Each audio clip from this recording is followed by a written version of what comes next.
Ренат Назарбек уулунун ар бир күнү таңкы саат 6-да мына ушинтип башталат. Ал 8 класстын окуучусу. Мектеби коңшу айылда. Ошондуктан эрте туруп сабакка таң агар электе жөнөшү керек.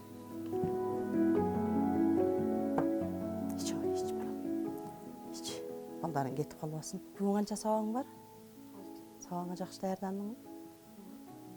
Фонарыңды зарядтап алдыңбы? Кээде шашкан күндөрү чай ичпей кетет, кечигип калам, балдардан калып калам деп. Кээде эртерээк болуп калса чай ичип кетишет, анда чай ичпей кеткен күнү кичинеден акча беребиз, барып аяктан пирожкине жеп алышат. Курсактарын тойгузуп. Чаарчап, бутун тарта албай келет, сумкасын көтөрө албай. Китептери оор болот да, өзү да кичинерээк. Келип эле чарчадым, апа курсак түшүп калды дегенче келет. Буга чейин 4 балам ушинтип окуду да. Бул жерден барып келгенден кийин алган үчүн эртерээк кетишет да. Жолу алыс, кыштын күнү, жазга маал жамгыр жааганда чыла болот. Баткак кеч барып келиште кыйын, буттары суу болуп, кечке ошо субут кийим менен жүрүшөт да. Ошон үчүн эртерээк кетиребиз. Бул да кичинерээк өзү эрте окуп алганда. Анан эптеп-септеп барып келип атат. Мында 9-ду бүткөндөрө кетирет окшойбуз деп отурабыз. Сабагыңа жакшы барып, сабагыңы жакшы окуп кел, балам. Сабактан чыкканда эртерээк кел, балдар менен чогуу кел. Жакшы бар, майли. Сабагыңы жакшы окуп кел,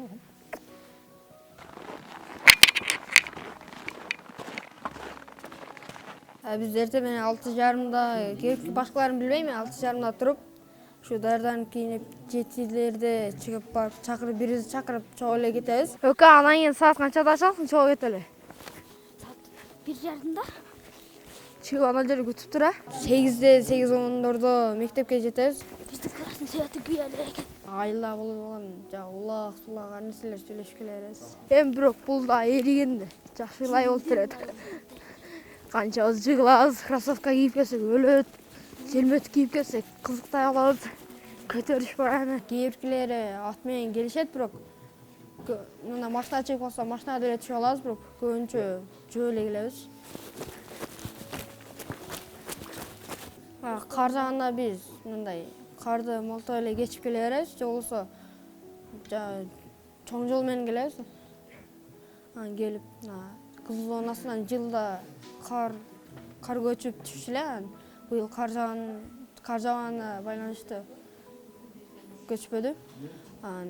Жаздын күнү ошол карлар эригенден кийин ылай болот. Кайра мектептен чыкканда 1:20-да чыгып, адамдар 3-4-дө жетет. Экинчи, үчүнчү сабак күндөрү бизге кылмыштуулуктун алдын алуу бар. Ал күнү биз 3:30-дарда кеч жетебиз. Мектепчиси же болбосо хотя бы машина жалдап беришсе деп. Машина жалдасак хотя бы 15 минутада же 10 минутада эле келет элек. Жөө жүргөндө келишибиз 1 саат, барышыбыз 1 саат болуп эле 2 саат убакыт кетет.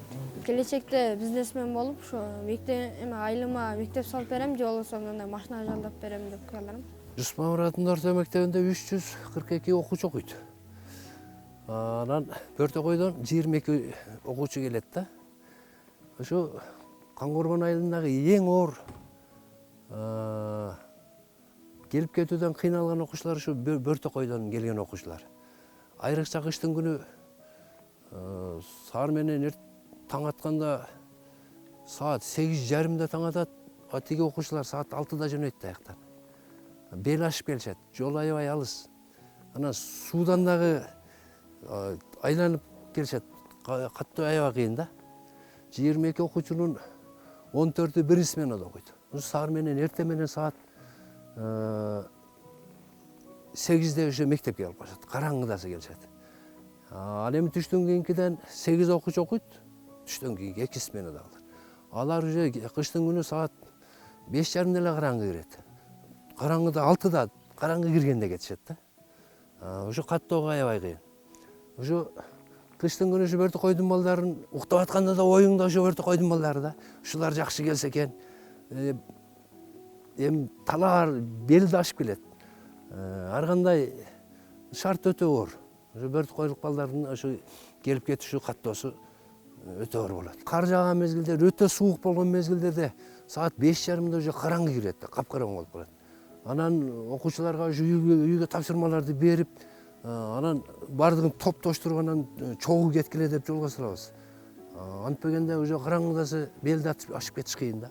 Түз жол болсо да жөн кетип калышат. Белди ашып кетиш өтө кыйын. Кыштын күнү кар көп жааганда ушул жерден сыйгаланып жыгылабыз суга. Анан кээ бирде кыштын күнү балдар кыздар болуп ойноп келе беребиз. Балдар күрөшүп, кыздарды жыгып дегендей ойноп. Жолдун кыйынчылыктары бар албетте. Кышында алдыркы эле көрсөтүлгөн ал жерде туюк эме муз болуп калат, ал жерден жыгылгандар көп болот. Анан эртең менен суук болуп, üşүгөндөр көп болот.